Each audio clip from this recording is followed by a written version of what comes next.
오늘은 다시 잠언으로 돌아왔습니다. 잠언으로 돌아왔습니다.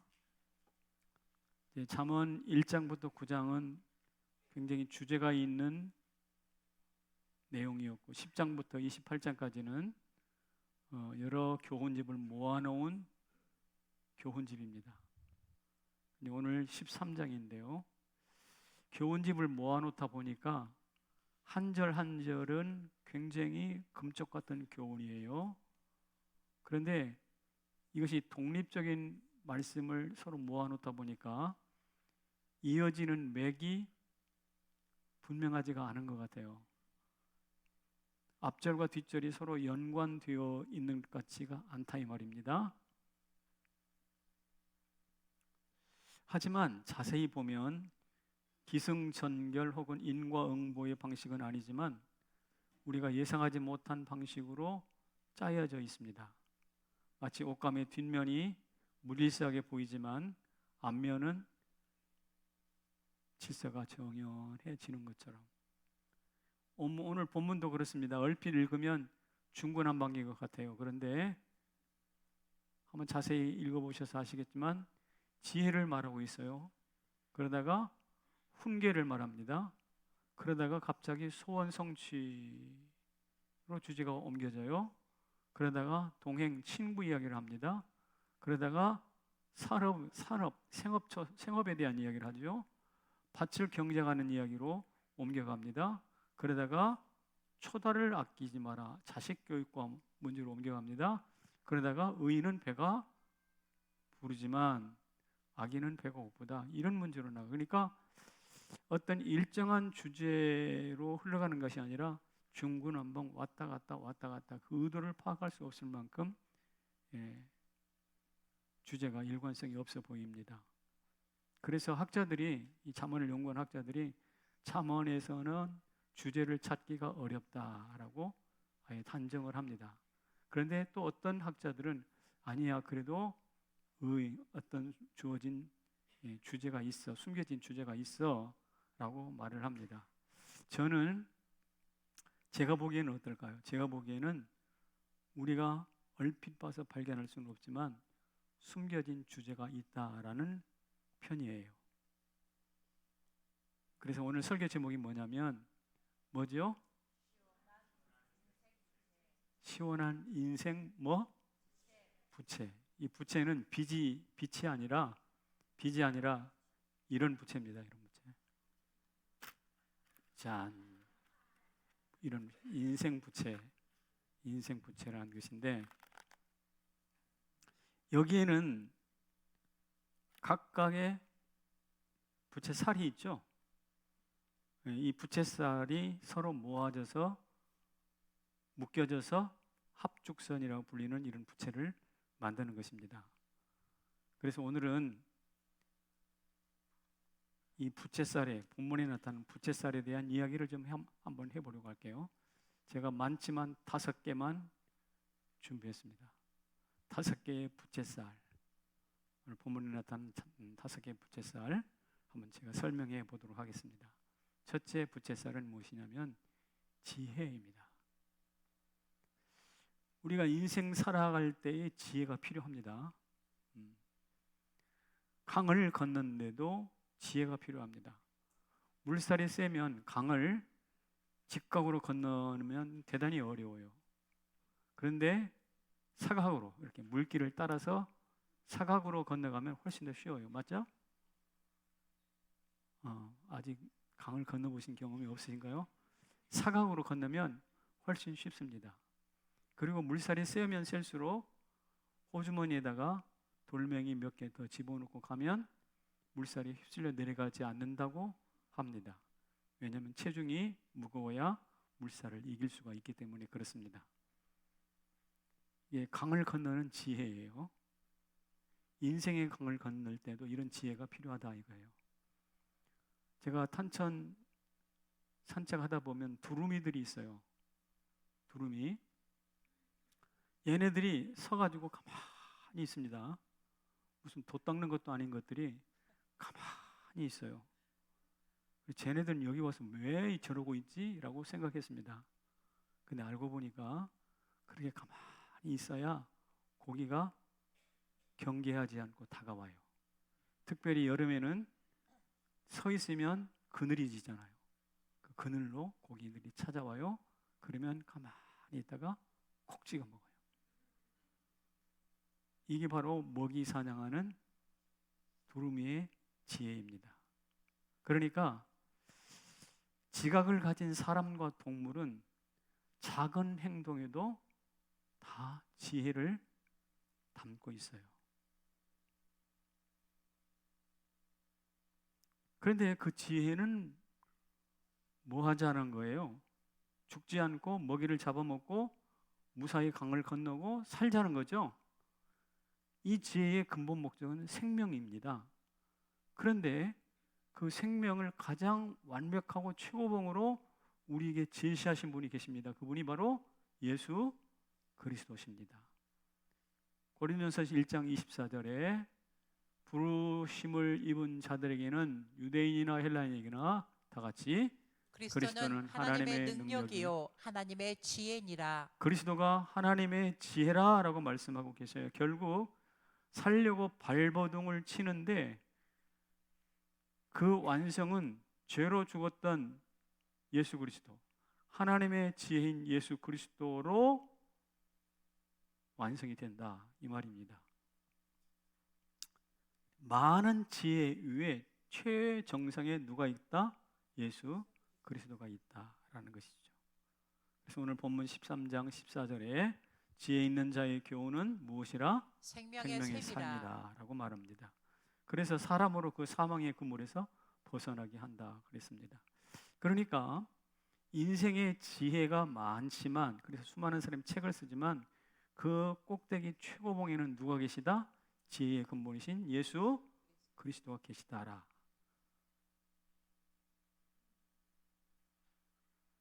그런데 이것을 깨달아 아는 사람이 기독지성인인데요. 여러분 박사학위, 석사학위가 많아도요, 이걸 모르면 학문에 완성이 없어요. 자기가 하는 학문이 어디로 가는지 목표가 없어요. 그리고 신은 없다라고 부정해버려요. 그런데 그렇지 않다. 모든 지성의 지혜의 최정상에는 예수 그리스도가 있다라고 깨달아 아는 사람이 누구냐? 바로 파스칼이라는 유명한 영국의 지혜자, 수학자입니다. 철학자.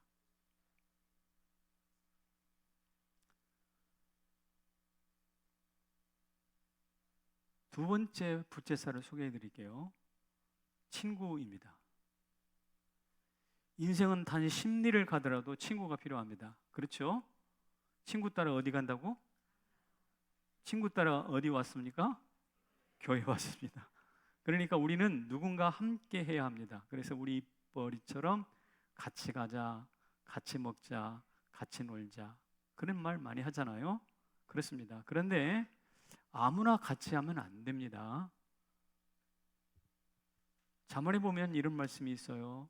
한번 읽어봐 주실까요? 너를 품는 자와 사귀지 말며 울분한 자와 동행하지 말지니 그의 행위를 본받아 내 영혼을 올무에 빠뜨릴까 두려움이니라. 여러분 감정은 잘 전이 됩니다. 노, 울분 이런 감정을 가진 사람과 같이 가면 자기도 모르게 거기에 감전이 돼요. 정서가 감정이 돼요. 그래서 나도 함께 울분하게 돼요. 반대로 오늘 본문 20절에 보면 이렇게 나와 있습니다. 시작. 지혜로운 자와 동행하면 지혜를 얻고 미련한 자와 사귀면 해를 받느니라. 그러니까 인생이라는 것은 누군가와 함께하게 돼 있는데 그 누구와 동행하느냐에 따라서 그 삶의 질과 방향이 결정되더라라는 것입니다. 그런데 예수님이 이런 친구가 절대적으로 필요한 것을 아신 예수님이 이런 말씀을 하셨어요. 내가 너희를 종이라 하지 아니하리니 종은 주인이 하는 것을 알지 못함이라 너희를 누구라? 친구라 하였노니 내가 내 아버지께 들은 것을 다 너희에게 알게 하였습니다. 그러니까 예수님은 친구가 절대적으로 필요하다는 사실을 알고 우리 가운데 친구로 찾아오셨습니다. 여러분 친구 따라 강남 가다가 강남 가서 노름하다가 노름해가지고 돈 다 잃다가 명예 잃고 모든 것 다 잃어버리고 깜빵 간 사람들이 있을 수 있습니다. 연예인들 중에 옛날에 그런 사람들이 있었지요.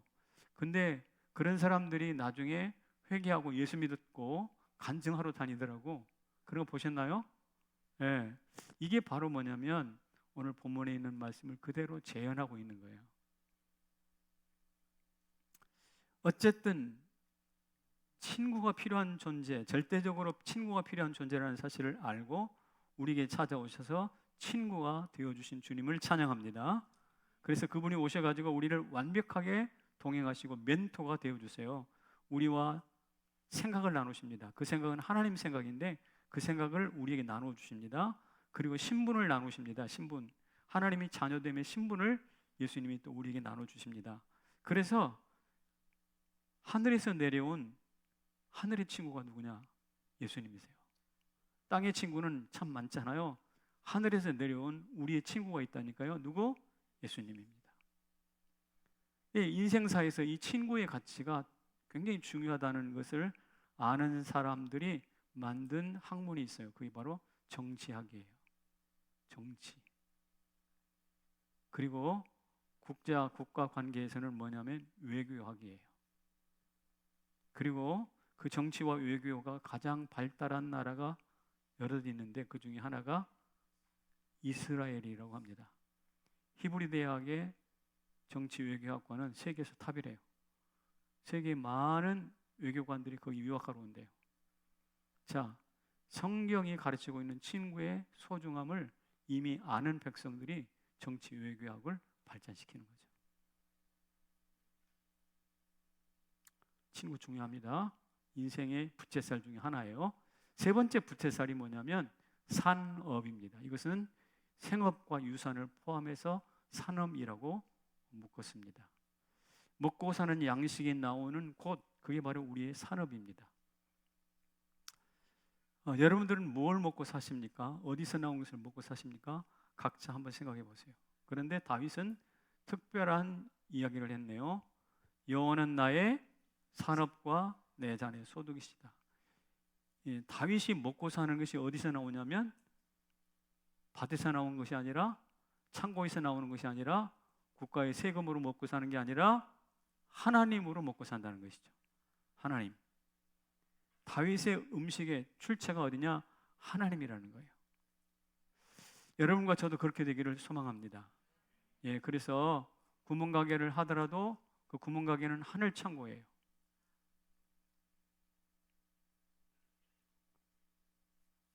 그리고 이 산업이라는 말에는 아까 유산을 포함한다고 그랬는데 성경에 이런 말씀을 하고 있죠. 본문입니다. 시작. 선인은 그 산업을 자자손손에게 끼쳐도 죄인의 재물은 의인을 위하여 쌓이느니라. 그러니까 유산이 커져서 유산을 낳고 유산이 더 커져서 다음 세대에 또 유산을 주고 이렇게 되어진다는 것. 자자손손에게 유산이 물려가는 것입니다. 그런데 죄인의 재물은 의인을 위하여 쌓이느니라 그랬어요. 저는 이 말을 듣고 상당히 은혜를 받았어요. 왜냐하면 저는 악인들이 돈 버는 것에 대해서 굉장히 불만을 가졌거든요. 저 못된 놈들 말이야. 악을 일삼는 저 놈들이 왜 잘 먹고 잘 살지? 막 이러면서 분노를 가졌는데 가만히 보니까 죄인들의 재물은 누구를 위해 쌓인다고? 그러니까 언젠가는 저거 내 거 될 거거든. 언젠가는 의인의 것이 간다는 거예요. 그러니까 하나님의 공의가 선악을 따라 부가 이동이 되는 거예요. 근데 그 날이 내일일지 모레일지 몰라서 그렇지 저 악인들이 열심히 못된 짓 해가지고 부를 쌓아도 걱정하지 마세요. 그게 언제 내 오주머니 올지 모르니까 기대하시라.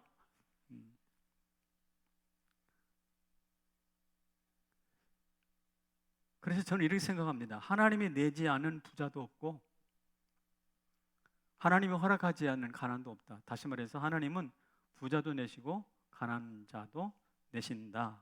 따라서 좋은 사업가는 항상 그 부자와 가난한 자를 내시는 하나님의 뜻을 묻습니다. 하나님의 뜻을 묻습니다. 그러니까 여기 사업하시는 분들은 항상 하나님의 뜻을 물으시기를 축복합니다.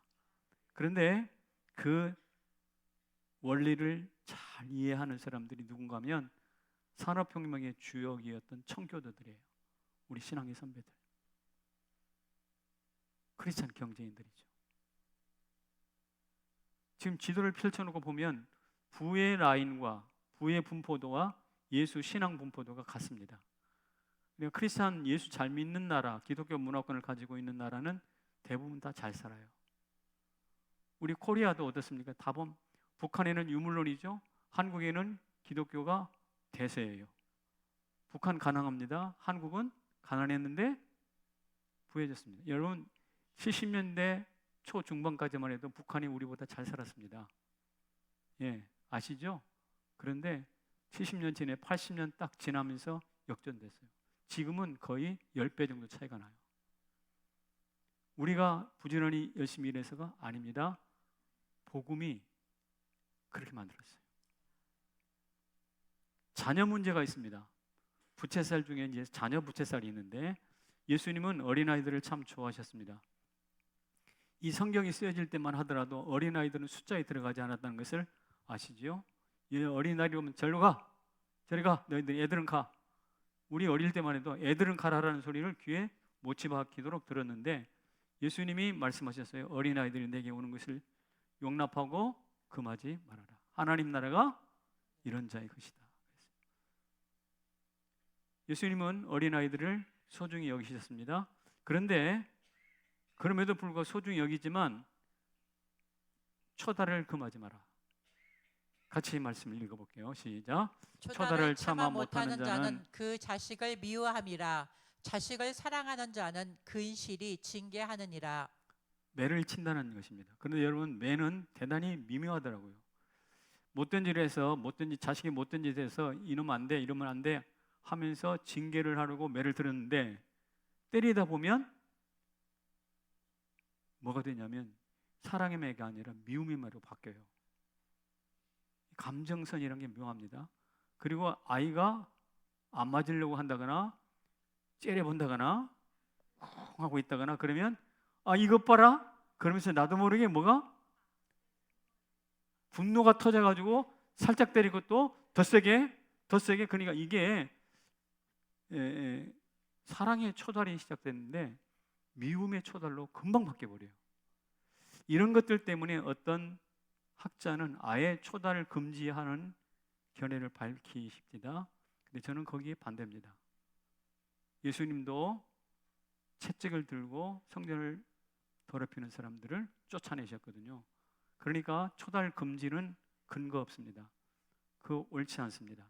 다만 사랑하여 가까이 하되 근실이 징계하라 라는 것이 자녀 교육의 원리입니다. 이것이 바로 오늘 우리 인생을 구성하는 부채살 중에 하나입니다. 사랑에 많은 매는 가능한 것이죠. 자, 마지막 부채살인데요. 식탁에 관한 문제입니다. 식탁. 오늘 본문에 보면 이런 말씀이 있습니다. 의인은 포식하여도 악인의 배는 줄이느니라. 여러분 오늘 아침에 나오실 때 아침 못 먹으셨어요? 다 드셨죠? 네. 엊그저께 목요일 날 우리 교회 저녁에 저 마당에서 고기를 엄청나게 구웠습니다. 중고등부 학생들이 마지막 수련회 하는 날 고기를 구웠는데 중동 사람들이 깜짝 놀랐을 거예요. 저 아파트에 있는 사람들이 이게 웬 고기 냄새야. 심지어 여기서 우리 집회를 하고 있었는데 여기서도 고기 냄새가 맡았대. 누가 먹인 거예요 그거? 부장집사님이 먹인 거예요? 성남제일교회가 먹인 거예요? 하나님이 먹였다. 하나님이. 여러분 오늘 아침에 배 두둑하게 아침 드시고 나왔다면 하나님이 먹이셨다는 사실을 기억하십시오. 남편이 돈 벌어줘서 먹인 것이 맞지만 그보다 더 위에 누가 계신다고요? 공급자 하나님이 계시는 것이죠. 그래서 우리가 누리는 식탁은 하늘로부터 온 선물이에요.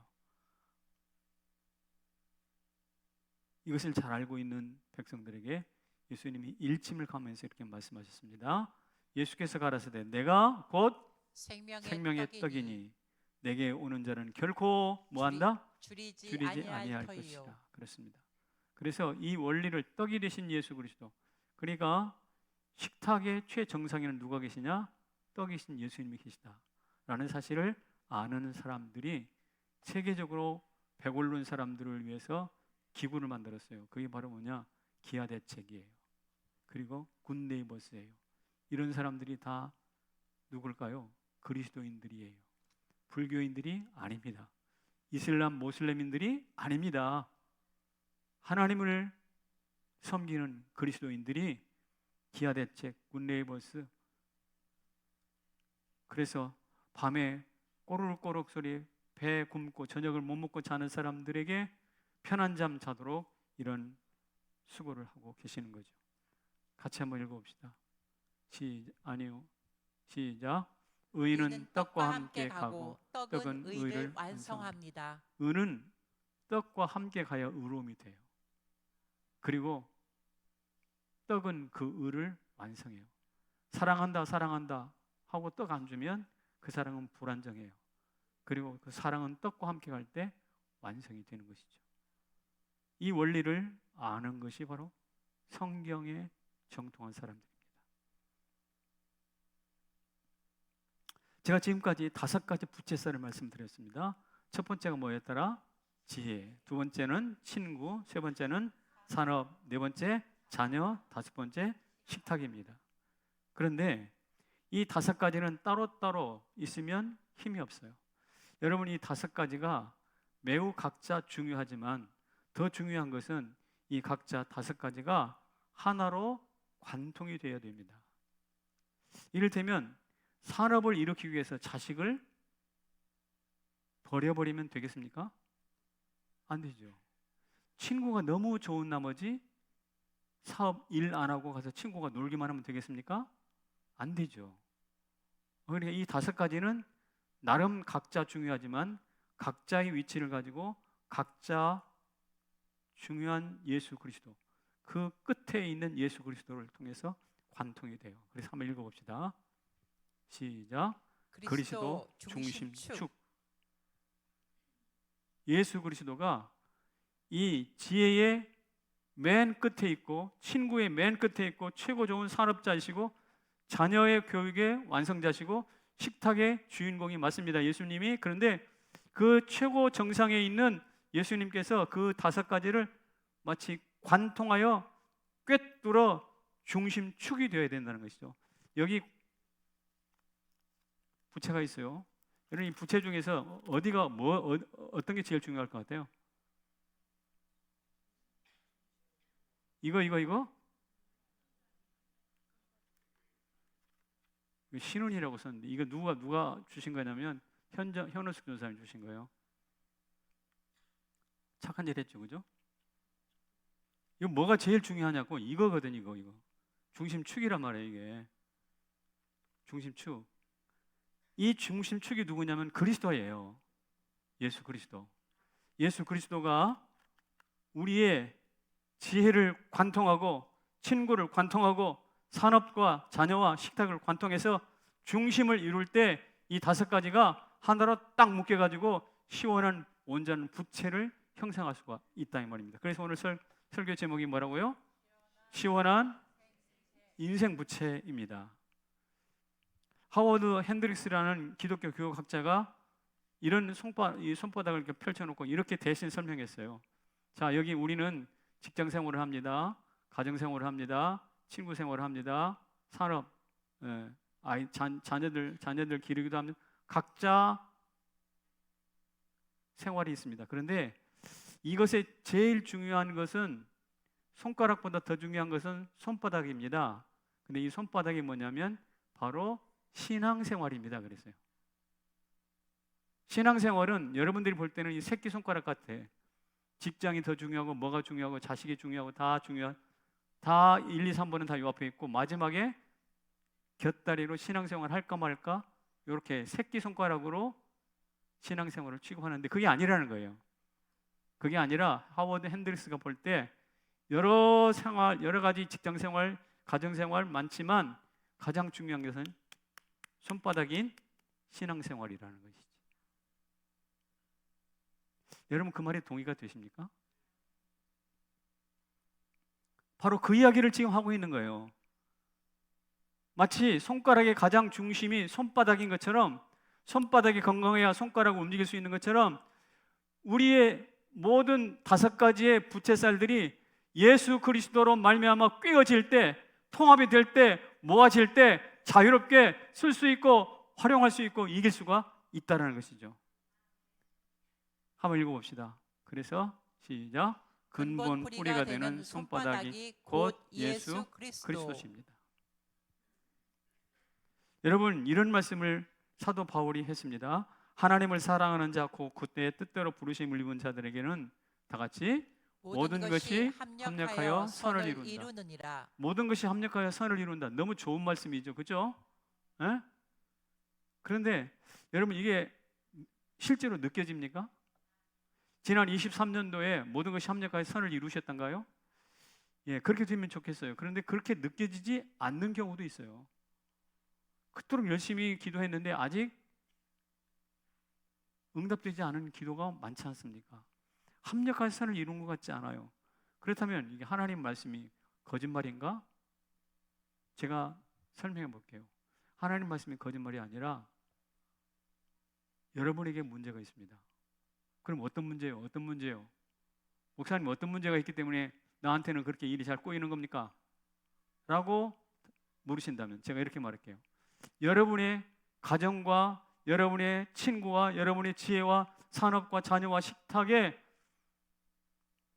예수 그리스도가 중심이 되지 않았기 때문에, 예수 그리스도가 나의 지혜와 친구와 산업과 자녀와 식탁 위에 최정상의 통치자가 되지 않았기 때문에 이것들이 서로 꼬이는 거지.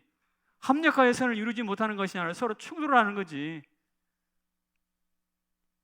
식탁을 위해서 일하다 보니까 자식들이 망가지고, 자식들을 위해서 일하다 보니까 식탁은 흔들리고, 친구 좋아서 친구 쫓아가다 보니까 식탁은 빈곤해지고, 뭐 이런 거 아닙니까? 제가 그래서 여러분에게 진심으로 축복합니다. 합력하여 선을 이루시길 원합니까? 그렇다면 이 인생을 이루고 있는 부채살, 그것이 무엇이든지 간에 그 모든 것이 예수 그리스도로 관통되기를 축복합니다. 예수님이 지혜의 중심이 되어야 되고, 친구, 산업, 자녀, 식탁의 중심이 될 때에 드디어 합력하여 선을 이루는 하나님의 축복이 나타날 줄로 믿습니다. 그래서 우리는 이런 질문을 계속 해야 돼요. 뭐라고 그러냐면, 예수님이라면 어떻게 했을까? 나의 친구 관계에서 예수님이라면 어떻게 할까? 나의 지성에서, 지혜에 있어서 예수님을 어떻게 할까? 날마다 물으셔야 됩니다.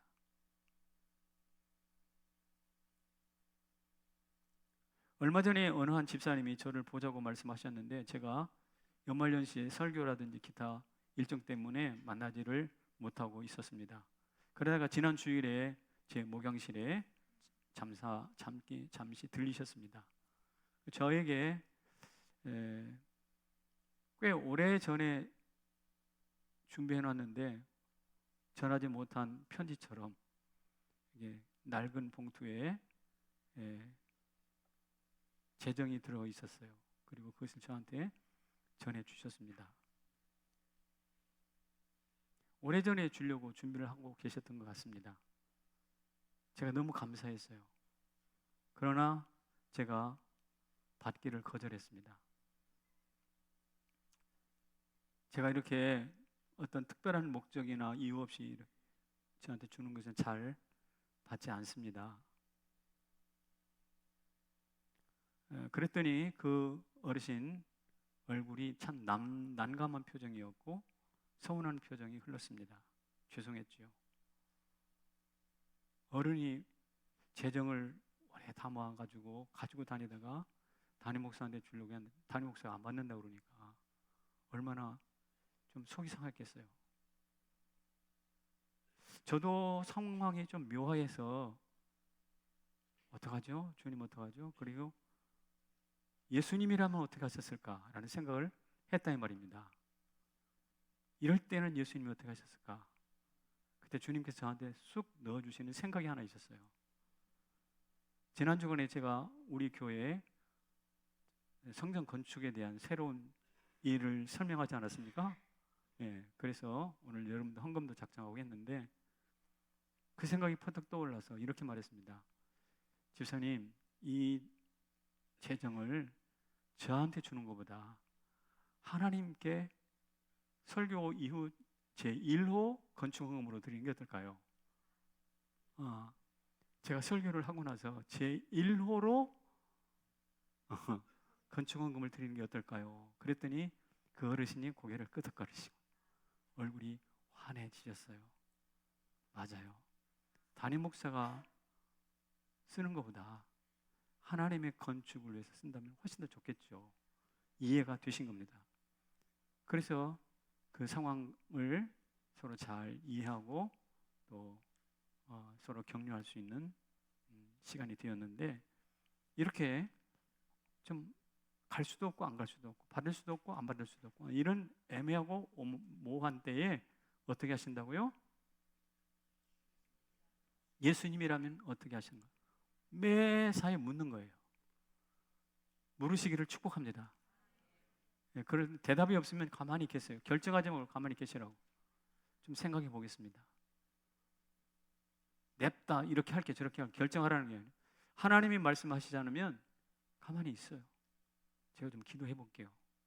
한번 따라합시다. 제가 좀 기도해 볼게요. 제가 좀 기도해 볼게요. 이 말은 하나님 뜻을 결정할 때까지 기다리라는 뜻이잖아요.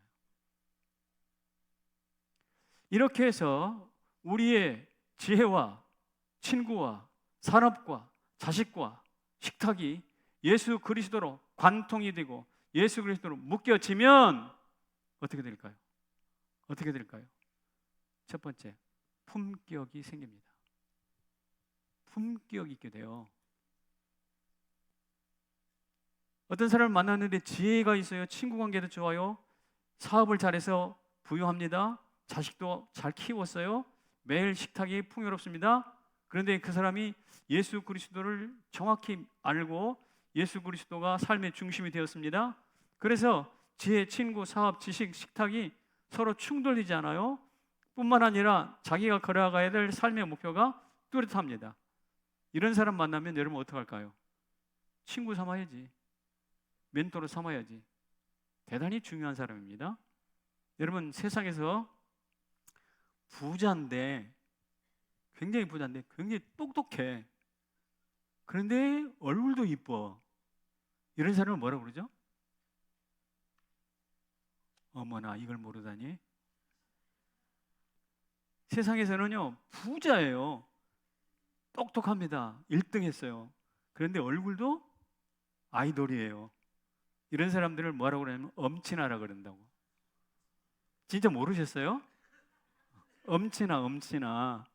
그런데 지혜 있고 친구 관계도 좋고 산업을 왕성하고 자식 잘 자라고 매일 식탁에 풍성한 그리스도인이 있다면 이 사람은 하나님 나라의 엄친아입니다. 그런데 말입니다. 이런 엄친아라는 사람들 옆에 가면 묘한 품격이 느껴져요. 삼성의 딸 이부진 씨 가끔 언론에 노출되더라고요. 그분을 보면 비록 여성이지만 뭔가 품격이 있어 보여요. 저만의 느낌인지는 모르겠어요. 세상이 만든 부자도 그러한데 하나님이 만든 하나님의 엄친아는요 강력한 품격이 있어요. 왜냐하면 범사에 그를 인정하라 그리하면 그가 내 길을 지도하시리라.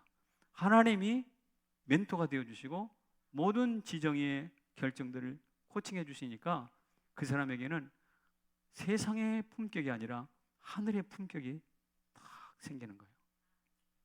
이 품격 때문에 예수님이 공생애 때 사람들이 막 구름대처럼 예수님 찾아왔거든. 그 품격이 우리에게도 나타날 줄로 믿습니다. 여러분에게 나타나기를 축복합니다. 여러분, 제가 오늘 아침에 교육자들하고도 나눴는데요. 저희 할머니가 무당이시다고 그랬잖아요. 근데 이분이 날이 갈수록 얼굴이 사나워지는 거예요. 무당 생활 1년, 2년, 3년, 4년 해서 10여 년 가니까 얼굴이 굉장히 어떻게 사나워져요. 귀신의 품격이 임하는 거니까.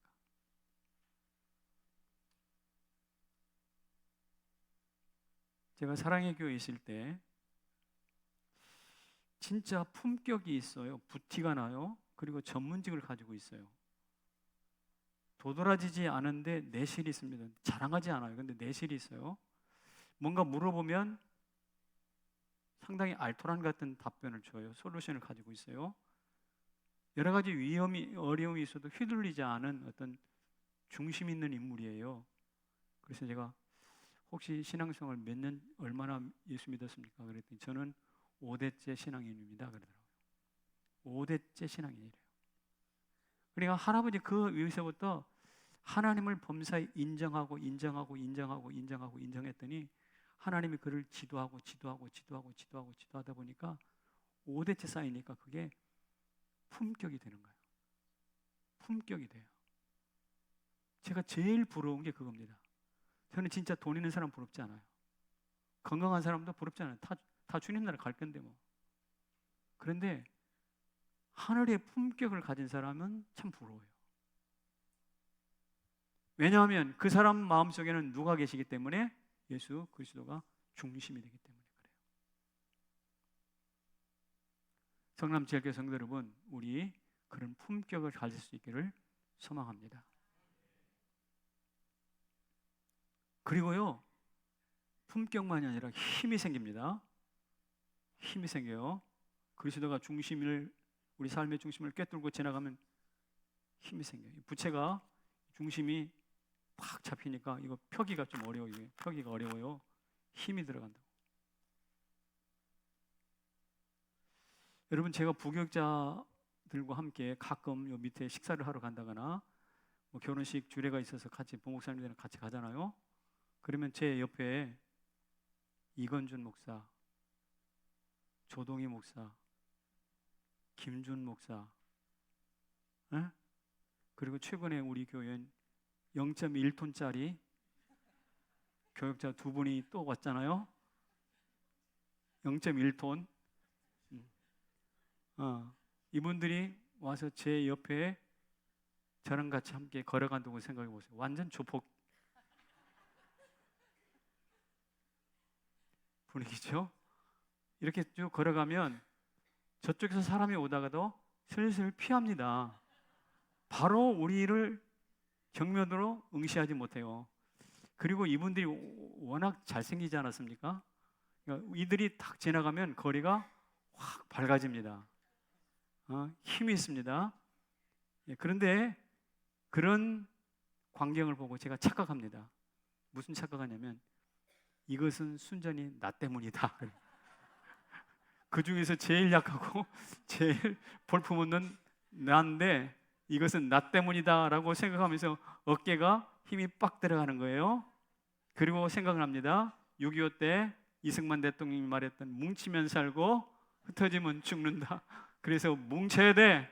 그래서 저희는 교육자 전체 합쳐서 11명, 12명인데 여러분 12명이 똘똘 뭉치는 거예요. 힘이 생깁니다. 그런데 제가 부교육자들과 함께 그러하듯이 우리 하나님과 그렇게 하시기를 바랍니다. 예수님과 한편 되시기를 바랍니다. 하늘의 천군 천사들과 그렇게 되기를 바랍니다. 여러분들이 발 디디고 있는 성남 제일교회와 그렇게 되기를 축복합니다. 마지막으로 예수님이 내 삶을 관통하면 시원해집니다. 이 부채의 특징은 품격, 좋아요. 품격 있잖아요. 이거 옛날 어른들이 허허 하면서 탁 이렇게 붙였던 아주 품격을 상징합니다. 그리고 여기에 힘이 있습니다. 그런데 더 중요한 것은 이 부채는 시원하게 하는 것이에요. 에어컨 바람보다 이게 더 건강에 좋아요. 맞죠? 에어컨 바람은 안구 건조증을 불러일으키지만 이 부채 바람은 시원한 얼음 냉수와 같습니다. 하나님의 마음을 시원케 합니다. 어떻게 해요? 주여, 이사야에게 꿈에 누가 나를 위하여 갈고 했을 때 이사야가 주여 나를 보내소서 내가 여기 있습니다라고 했잖아요. 이사야가 하나님 마음이 얼마나 시원했을까요? 민족이 풍전등과 같이 위기 가운데 있습니다. 그때 죽으면 죽으리다 누가? 에스더가 이야기했잖아요. 그 에스더를 바라보는 하나님의 마음이 얼마나 시원했을까요?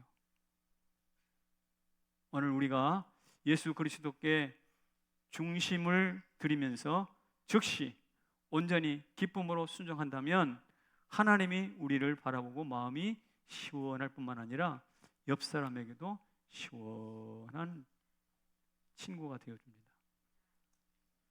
옆 사람 한번 찾아보실래요? 시원합니까? 답답합니까? 네, 서로 부부간에도 여러 친구간에도 예수 믿는 지 오래됐는데 서로 시원한 동료가 되시기를 축복합니다. 만약에 답답한 사람이 있다면 요것 때문에 그래요. 즉시 온전히 기쁨으로 순종해야 되는데 나중에 할게, 조금 할게 해도 억지로, 이런 사람이 있으면 뭐해? 답답해서 시원함으로 올해는 이사 가시기를 바랍니다. 그러려면 여러분의 삶의 중심에 누가? 예수 그리스도가 관통하고 그분이 여러분의 삶의 중심이 되셔야만 가능합니다. 이런 은혜가 우리 모두에게 있기를 주의 이름으로 축원합니다. 일어나십시다. 예수 하나님의 공의 찬송할게요.